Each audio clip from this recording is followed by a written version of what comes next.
Laurent Mouly qui va nous présenter des projets de réhabilitation utilisant justement, me semble-t-il, assez généreusement les bétons de chanvre.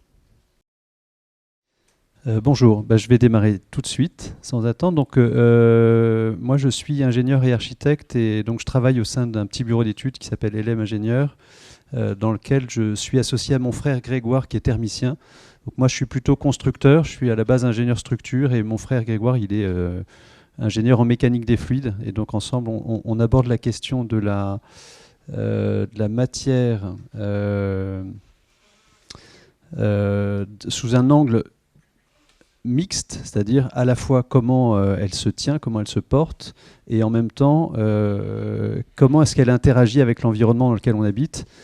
Et donc on a, il y a quelques années, été questionné par un ami architecte qui s'appelait Olivier de Certeau et qui nous avait posé la question de savoir comment il pourrait éventuellement intervenir pour un petit hôtel particulier à Paris qui était l'hôtel Matagon, qui est un ensemble de bureaux de la RIVP, et sur lequel il était en train de prévoir un petit projet, c'est-à-dire que la solution proposée, c'est celle qui est en partie haute sur le petit schéma de gauche, c'est-à-dire une isolation par l'intérieur en fibre.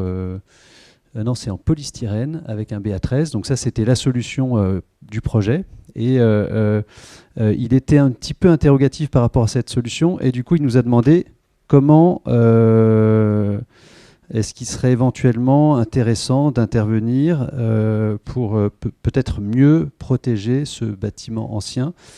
Et donc, on a à cette occasion découvert le béton de chanvre, grâce à l'opération réalisée par l'agence Méandre, qui est la maison diocésaine, qui était une réhabilitation. Donc à l'époque, on est en 2008 hein, quand tout ça se passe. Donc la maison diocésaine, c'est un projet assez ancien qui a été entièrement rénové avec des enduits chaux-chanvre, avec des résultats qu'on nous disait, alors on ne l'a pas visité, mais des résultats qu'on nous vantait comme assez extraordinaires en termes de confort. Et donc...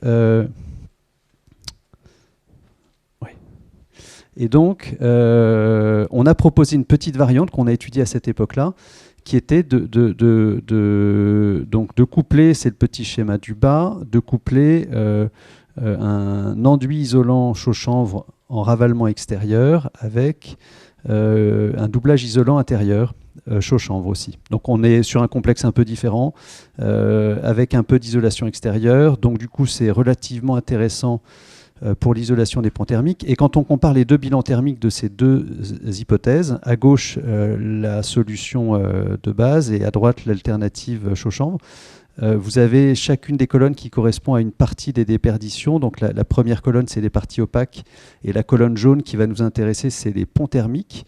Et vous voyez l'équilibre très très différent entre ces deux démarches.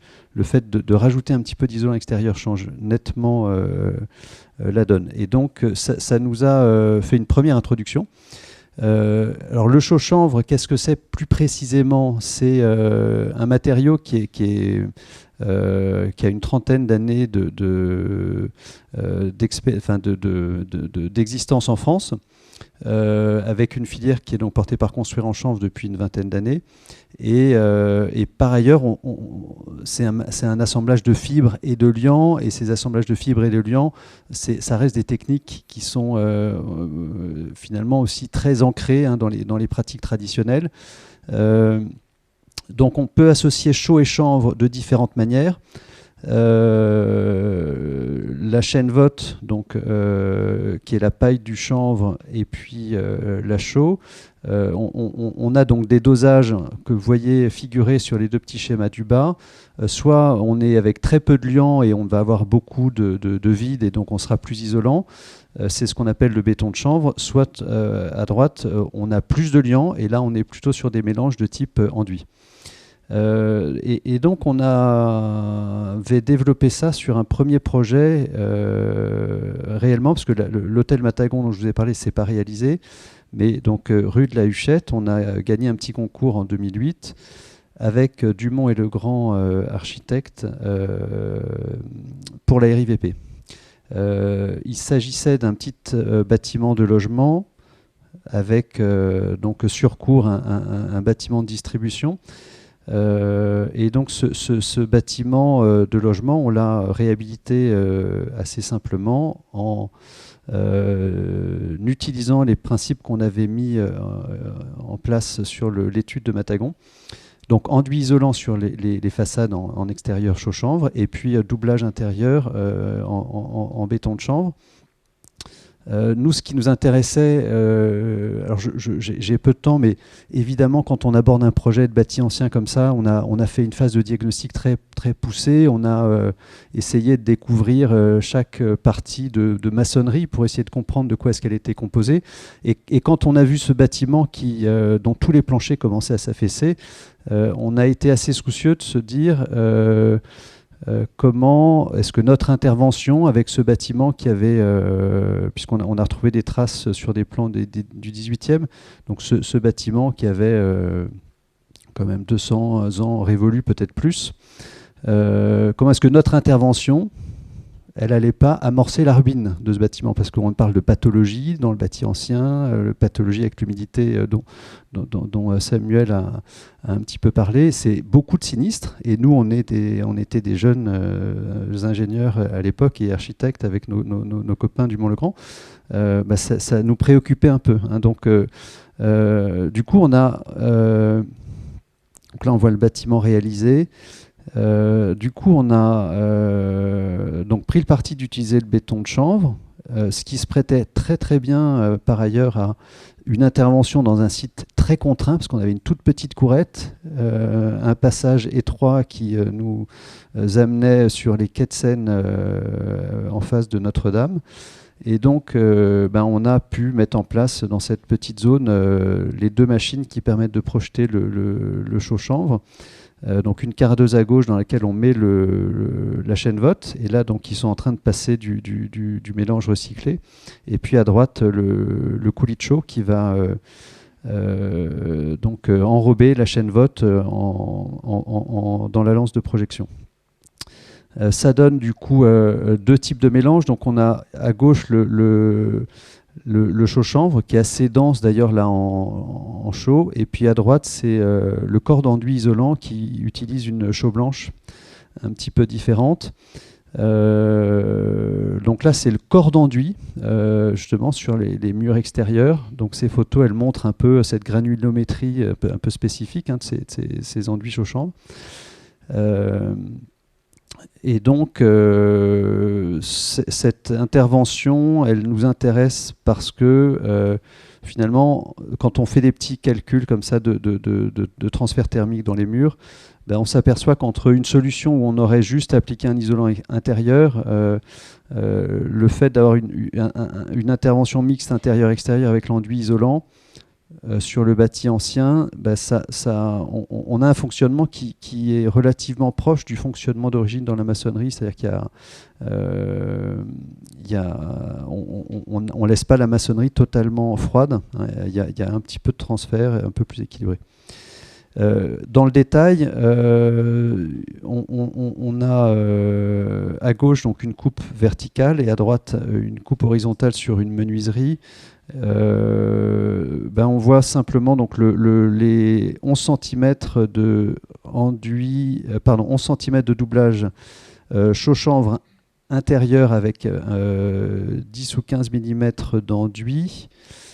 Et puis à droite, c'est l'enduit isolant extérieur de 40 mm chaud chanvre avec 20 mm de finition rapportée. Donc ça fait un total de 60 mm.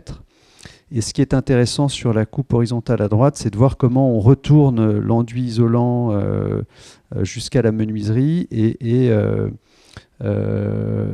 au niveau intérieur, dans les tableaux, on a un habillage en laine de bois rigide qui permet de faire le coffrage et donc qui facilite un peu la mise en œuvre du chaud chanvre, en même temps que ça permet de traiter facilement le pont thermique.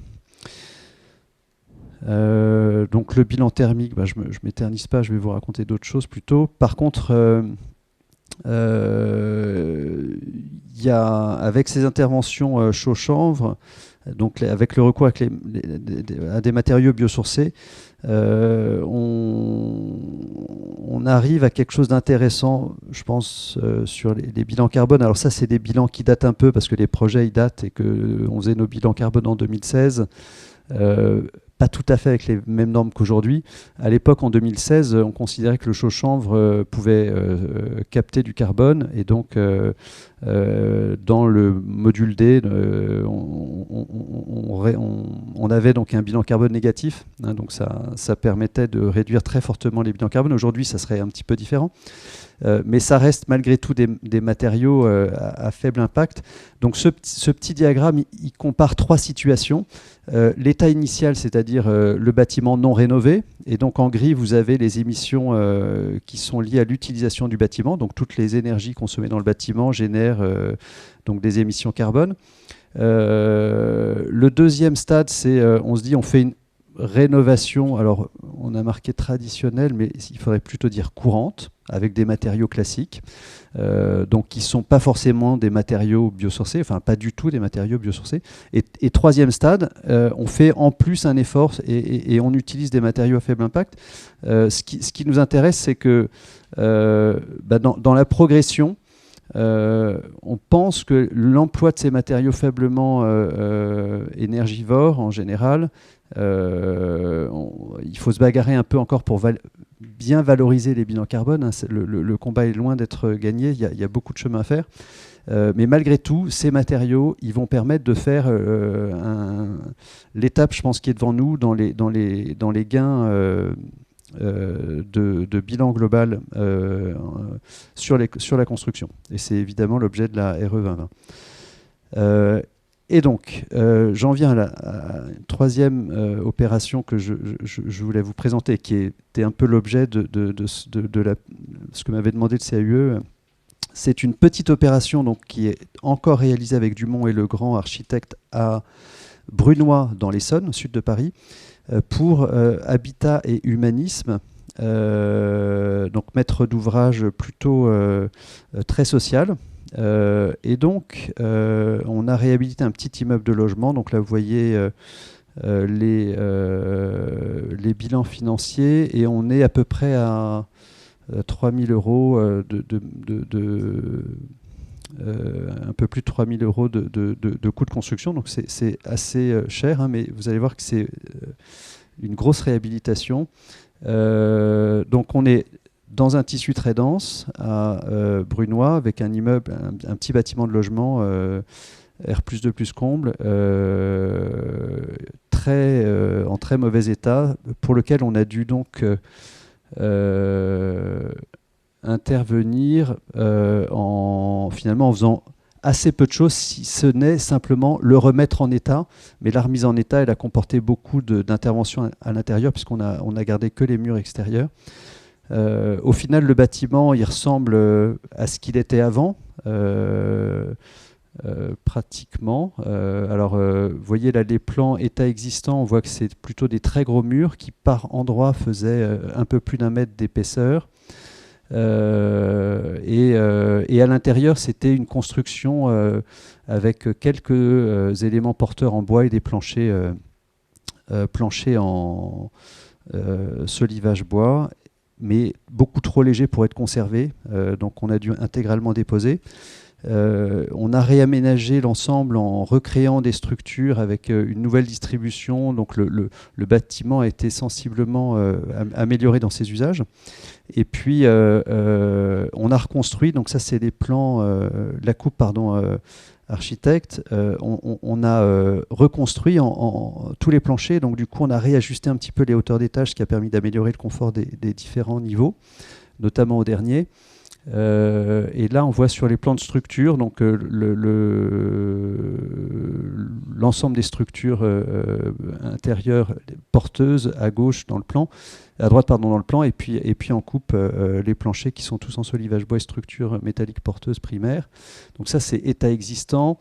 Et là encore je pense que c'est dans le bâti ancien qui a été un peu évoqué tout à l'heure, c'est je pense toujours très un bâti toujours très... C'est des vieilles dames, enfin c'est un bâti avec lequel il faut prendre beaucoup de soin. Et là, donc toutes ces maçonneries, c'était des maçonneries de petits moellons ascisés avec des enduits, avec des mortiers à base de terre, d'argile. Donc on a complètement déshabillé hein, toutes ces maçonneries mises à nu. On a reconstruit l'ensemble des planchers. En conservant les poutres existantes tant que possible avant de les découper. On attendait d'avoir remis un peu les nouvelles poutres pour chaîner l'ensemble de la structure. On a procédé donc étage par étage et puis donc l'isolation de ce bâtiment, on l'a réalisé avec, puisque c'est un peu le sujet aujourd'hui, le béton de chanvre qu'on a appliqué en 12 cm intérieur avec deux types de finition intérieure, soit un fermacelle qui était donc appliqué contre le béton de chanvre avec une petite ossature bois noyée dans le béton de chanvre qui n'est pas sur notre détail, qui est un détail un peu simplissime. Alors c'est assez marrant de penser que l'intervention peut se résumer comme ça à deux couches qu'on applique. Il y a quand même un tout petit peu plus de complexité. Mais on a aussi mis des enduits à la chaux dans certaines parties. Le bâtiment, il a été terminé avec un enduit plâtre chaud sur la façade extérieure parce que les ABF souhaitaient absolument qu'on ait ce type d'enduit, ce qui n'était pas tout à fait nous ce qu'on aurait souhaité, mais bon, on n'a pas toujours le choix face aux ABF. Et là, on voit donc la projection intérieure. Alors, un petit mot intéressant, c'est que, et je pense dans les filières biosourcées, géosourcées, on est souvent dans ce genre de configuration.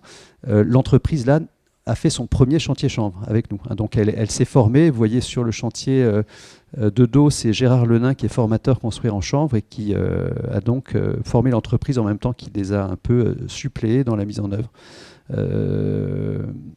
de notre doublage isolant chaud chanvre. Et donc dans ce bâtiment qui faisait 400 mètres carrés, la projection, ça a représenté 3 jours un peu à plein avec une journée de préparation, une journée de finition. Donc ça va quand même assez vite. Ce bâtiment, il est instrumenté avec le concours du CEREMA grâce à la mobilisation des 2 CAUE du 77 et de l'Essonne qui se sont associés. Et le CAUE du 77 avait un petit financement qu'ils ont décidé de mobiliser pour qu'on puisse faire des campagnes de mesure. Donc en fait, on a dans le bâtiment, vous voyez, des petites zones rouges dans les murs à différents endroits. Donc on a dans ces différentes zones, donc différentes expositions, on a mis différents types de revêtements. Et donc dans le doublage isolant qui fait 12 cm, on a mis 4 sondes de température et d'humidité relative qui nous permettent de suivre l'évolution du comportement hygroscopique du matériau. Et ça, c'est un petit résultat qui est issu des premières mesures réalisées donc, sur l'hiver dernier. Et donc on voit quelque chose de très intéressant, c'est que vous voyez que on est dans un matériau homogène, donc les lois de la physique nous disent la variation de température et la variation d'humidité, c'est des choses qui devraient être relativement linéaires, mais il y a une cassure, il y a une brisure au milieu. Or, je me réfère à des études menées par Mike Lawrence en laboratoire, qui avait démontré exactement le même genre de comportement, parce que vous avez à nouveau ici un mur en situation un peu hivernale entre 20 degrés côté intérieur à droite et puis 5 degrés à gauche. La courbe de température, c'est la courbe rouge qui part de 20 et qui descend à 5, et puis la courbe verte, c'est la courbe de variation d'humidité. Il se passe des trucs, alors je vais pas avoir beaucoup de temps pour rentrer là-dedans, mais il se passe des trucs très très intéressants et très complexes. L'humidité disparaît, vous voyez qu'elle augmente puis elle se stabilise, et la température elle-même arrête de chuter. C'est-à-dire en fait il y a un apport de chaleur. Bon, ça c'est comportement hiver, on a un apport de chaleur par transfert de chaleur latente. Donc c'est des incidences du comportement hygroscopique que j'ai cité tout à l'heure. exactement. Et c'est vrai qu'on est très très content que dans nos mesures, on arrive à retrouver des résultats qui sont très démonstratifs et qui sont en laboratoire. Donc on continue toutes ces recherches avec le CEREMA. Et alors, donc, je ne vais pas m'éterniser parce que le temps manque, mais à quoi ça tient? Ça tient à la complexité de ces matériaux. Donc vous voyez là quelques images du béton de chanvre au microscope. C'est un matériau avec une porosité d'une très grande complexité, à plusieurs échelles, qui crée des effets un peu comme les sondes de Picot, des effets de pompage capillaire très puissant, hein, qui donc est lié au fait qu'on a d'abord une grosse porosité qui se complète avec une porosité un peu plus fine dans la chaîne VOT et une porosité encore plus fine quand on regarde les grains de chaux. Là, c'est des grains de chaux au microscope. Et donc, à chaque fois, j'ai fait un saut. Je suis passé du millimètre au micromètre au nanomètre. Hein, donc, tout ça, ça crée une pompe à eau très, très efficace. Et pour conclure, parce qu'on peut aussi utiliser le chaud-chanvre dans le cadre de ravalement. Donc, on a toute petite opération qu'on a réalisée avec North by Northwest, qui a reçu des prix, alors je ne sais plus lesquels, mais Fibra Awards ou ce genre de truc, ou Terra Fibra. Enfin, on est toujours très content. Hein, des arts, j'oublie de les mentionner, j'en suis désolé. Mais donc, c'est un sujet qui a été un peu évoqué tout à l'heure. Donc, dans ce petit bâtiment, il y avait une façade très qualitative, classée en partie, ou inscrite, hein, enfin je ne sais plus, en tout cas elle était remarquable. Et donc les copropriétaires ont entendu parler du matériau. Un des copropriétaires était venu visiter un de nos chantiers, et donc il avait décidé de mobiliser tous ses collègues, tous ses copropriétaires pour essayer de faire un ravalement chaud-chanvre. Donc ils sont venus nous chercher. Et puis nous, on n'avait jamais fait ça. Mais donc, on a fait ce petit ravalement pour eux, chaud-chanvre, et on a réussi à conserver toutes ces modées nature. Et ce qui nous a beaucoup intéressé, c'est que ces gens-là, le chantier à peine fini, ils nous disaient tout de suite, c'est formidable, on voit tout de suite le changement. Alors qu'on a fait simplement un enduit isolant extérieur, donc c'est très très peu isolant, hein. On n'est pas du tout à des niveaux de performance très élevés, mais je pense que l'apport hygroscopique est très notable, en plus du fait que ça contribue à préserver ce patrimoine, ce qui était leur motivation première, je pense.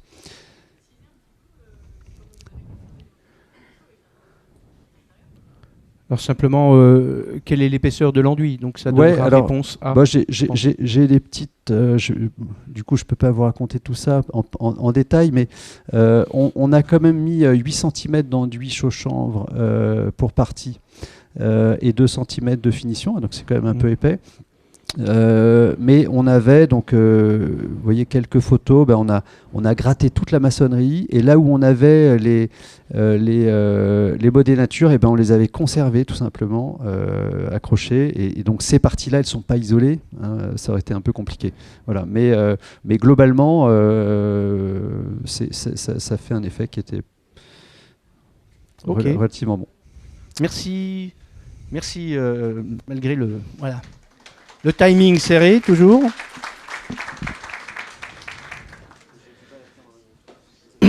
Ouais. Il y a de la place juste pour 2 questions. Si vous voulez avoir plus d'informations sur le chaud-chanvre enregistré que dans les références que j'ai données tout à l'heure sur les filières, vous avez là, en référence Construire en chanvre que tu as cité, et chanvrerie en circuit court. Et sinon, j'ai cité tout à l'heure le site de la structure associative qui fait de la veille et de l'expertise dans laquelle je bosse, où il y a téléchargeable un article sur le béton de chanvre. Je crois de tête, c'est béton de chanvre, de nombreuses opportunités. Par rapport à ça, c'est un article que j'ai écrit il y a quelques années pour Maison Paysanne de France.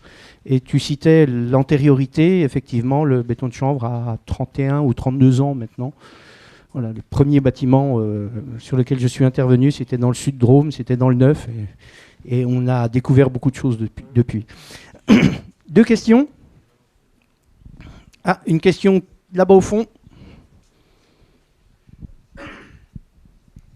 Je vous invite à ne pas regarder votre montre et vous dire qu'on est sans doute dans le timing puisque vous n'avez pas faim et que tout se passe bien. Bon, merci beaucoup. Eric Auberçois, architecte. Donc moi, je suis très, très interpellé là. Il y a quelque temps, j'ai eu un projet comme ça pour une bâtisse ancienne en Savoie où j'ai voulu mettre en œuvre béton chaud chanvre pour des particuliers et qui voulaient notamment aussi se faire subventionner ANA. Et le souci, c'est que ça a été infaisable parce que ça ne passait pas aux subventions ANA. Ou alors, il aurait fallu que j'ajoute des épaisseurs telles que je rendais... On était sur une typologie de fermette ancienne avec des pièces assez étroites.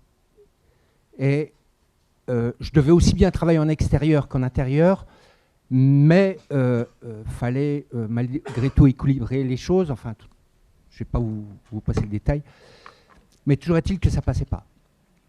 Et donc, moi, j'ai quand même une question parce que je suis vraiment très intéressé par cette technique, mais j'aimerais savoir ce qu'il en est, et peut-être la question s'adresse aussi à M. Courget, ce qu'il en est des positions de l'ANA, donc de l'État et de l'ANA, par rapport à ce matériau, puisque dans les grilles de calcul brutes telles qu'elles sont utilisées actuellement, ça ne passe pas. Ça fait partie, en tout cas, ça fait partie des blocages qu'il peut y avoir sur certaines solutions techniques, sachant qu'on avance sur ces sujets-là, mais il y a ce blocage-là, mais il y a de la maturité aussi à gagner, je dirais, des deux parties. Je dirais, c'est pas, la filière chanvre n'est pas hyper vieille. Voilà, savoir comment vendre la chose. Voilà, il y a énormément de progrès, je l'ai avoué tout à l'heure, depuis 30 ans. Et ça avance tout doucement, mais effectivement, c'est un blocage qui existe encore sur ce sujet-là. Surtout avec ce que tu n'as pas dit, c'est que les bétons de chanvre, selon s'ils sont projetés, mis en œuvre manuel, tu l'as dit, entre béton de chanvre et projeté, je dirais, on passe quand même d'un lambda, selon le produit, entre 0,07 et 0,21, donc de 1 à 3. Donc on ne peut pas mettre béton de chanvre ou conglomérat chanvre chaud, tout dans le même paquet, surtout que c'est chaud, mais chaud adjuvanté. Voilà. Donc c'est une famille, pour moi, c'est vraiment une piste intéressante, avec un potentiel phénoménal. On a avancé en 30 ans, mais je dirais il y a encore... la suite a besoin d'être écrite pour que ce soit facile. Deuxième question. Je voulais juste répondre au nom de l'ANA, du coup. Sans rentrer complètement dans les détails, effectivement, c'est quelque chose qu'on a identifié, d'où ma présence ici aujourd'hui. Je voudrais vraiment le souligner. Alors, il existe différents... Enfin, si vous avez des projets ou quoi de ce type-là, il faut savoir qu'il y a différentes typologies d'aides. Certaines qui sont plutôt liées à la rénovation globale. On va aller plutôt chercher le gain énergétique au global avec justifié grâce à une étude thermique. Et donc là, ça peut passer. Par contre, effectivement, il y a tout un tas de dispositifs où on demande une résistance thermique minimale posée directement sur le mur ou quoi que ce soit. Et on est à 3,7. C'est valable par exemple pour les certificats d'économie d'énergie. C'est valable pour MaPrimeRénov' en geste par geste aussi. Et là, malheureusement, effectivement, c'est très pénalisant de manière générale pour tous les matériaux isolants qui demandent une épaisseur plus importante. Voilà. Mais voilà, sachez que c'est des choses qui sont en cours de réflexion évidemment, et tous les projets en rénovation globale, et je pense quand même sur des gros projets comme ça, on est plutôt en rénovation globale, les dispositifs de l'ANA ont fait que normalement ça peut passer. S'il y a des problèmes avec les délégations locales, parce que c'est des sous-registres de délégation, il y a des exemptions, on va dire à la règle pour ça. Donc voilà, si ça pose problème, il faut un petit peu insister, on va dire ça comme ça. Normalement, depuis à peu près 2 ans, les choses ont été normalement à peu près mis en place pour faciliter ce genre d'initiative. Voilà. Ouais, je me permets de dire aussi un petit mot, parce que donc là, nos copropriétaires qui ont fait ce ravalement, ils ont pris aussi le parti. Ils auraient pu mettre une ITE quelconque et toucher des subventions. Ils ont pris le parti de faire une croix sur les subventions au profit du patrimoine. Ça, c'est quand même vachement important à entendre. Et aussi, deuxième effet qui se coule, c'est réduction des impacts environnementaux. Aujourd'hui, le problème, c'est que ces techniques-là, qui permettent de réduire sensiblement les impacts environnementaux, elles ne sont pas valorisées pour ce point-là.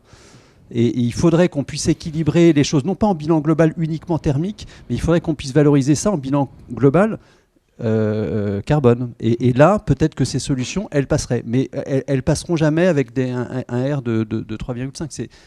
On arrive à un moment où ça devient trop coûteux. Et donc, on met trop de matière et c'est trop problématique. Il faut vraiment faire un effort sur la prise en compte de ces matériaux biosourcés. Aujourd'hui, ils sont totalement négligés et il n'y a que des gens qui ont un peu les moyens qui vont pouvoir le faire et les autres, ils n'y arriveront pas. Et c'est vraiment pas gagné du tout. Hein, parce que on sait bien qu'en face de nous, il y a plein d'autres techniques plus performantes, mais qui posent des tas d'autres problèmes, de sinistralité notamment. Dans les initiatives aussi qui permettent de faire avancer Schmilblick, et ça va faire un petit peu le lien avec Sébastien Lefebvre, même si on va reprendre une deuxième question quand même pour pas être complètement frustré là.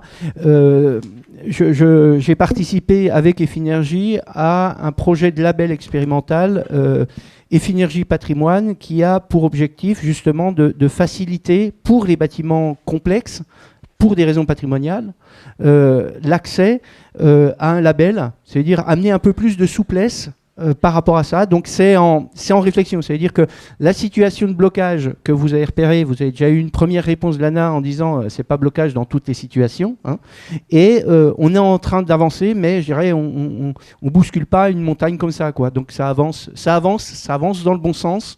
Effectivement, ça avance pas forcément, tout n'est pas mature encore. Peut-être une deuxième question, deuxième et dernière question. Alors, ça va être assez similaire, mais c'est du coup comprendre. Il y a une exigence en RT en rénovation, RT rénovation. Vous avez un R qui est sûrement pas à 3,7 qui est demandé. Comment ça a été fait comment ça a été simplement possible réglementairement? J'ai pas les valeurs de R là. Je pense pas qu'on soit effectivement à 3,5. Alors moi j'ai la réponse, ouais. Puisque l'ART qui demande des minimums par rapport à ça, il y a des exemptions pour les bâtiments anciens, pour les matériaux anciens.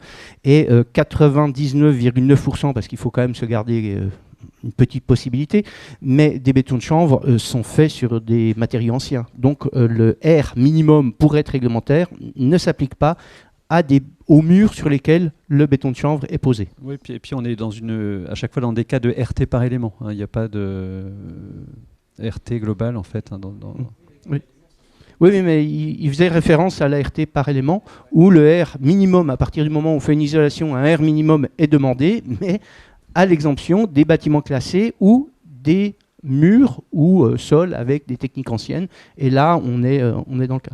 J'ai jamais vu de béton de chanvre fait sur du parpaing en aglo ou du béton de chanvre ou du béton armé, quoi. Ça pourrait se faire, mais je dirais là, effectivement, ça mettrait le professionnel, mais plus exactement le propriétaire en porte-à-faux vis-à-vis de ses obligations réglementaires. On se branche sur... Merci. Voilà.